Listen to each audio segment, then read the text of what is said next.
5 punca aura anda mudah rosak dan cara mengelakkannya.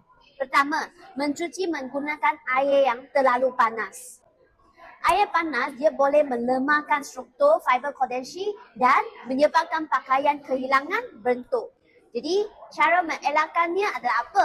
Adalah kita guna air sejuk ataupun air biasa sahaja.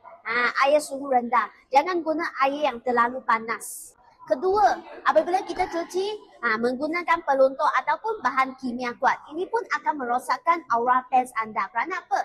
Kerana peluntur ini dia dapat merosakkan warna dan serat-serat fiber kondensi itu dan menjadikan kamu punya aura lebih cepat rosak. Jadi bagi cara mengelakkannya ada apa? Apabila kita cuci, jangan letak peluntur. Kita guna BE laundry wash sahaja ataupun air biasa. Jangan guna peluntur ataupun pelumput pakaian untuk cuci aura anda.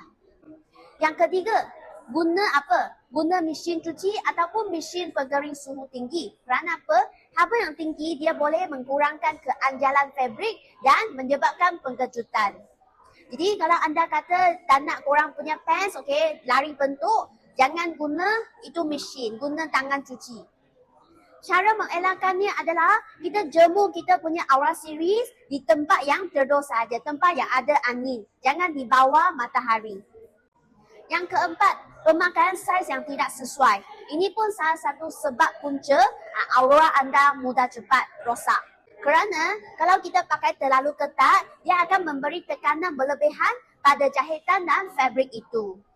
Jadi, cara mengelakkannya adalah apabila kita dapatkan ini aura pants, sebelum dapatkan, kita kena ukur dulu. Ukur dengan pita ukur, ukur pinggul dan pinggang.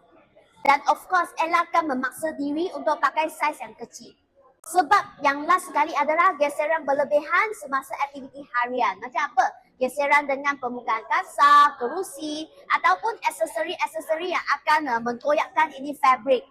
Macam itu. Jadi, cara mengelakkannya ada apa? Kalau kita duduk di permukaan kasar, kita boleh sarungkanlah lagi satu pants supaya kita punya jangka hayat untuk aura pants kita akan lebih panjang. Jadi, ini adalah perkongsian saya. Terima kasih. Kalau ada apa soalan nak tanya, boleh kontak saya. Nombor telefon ada di bawah ataupun di bio juga. Thank you.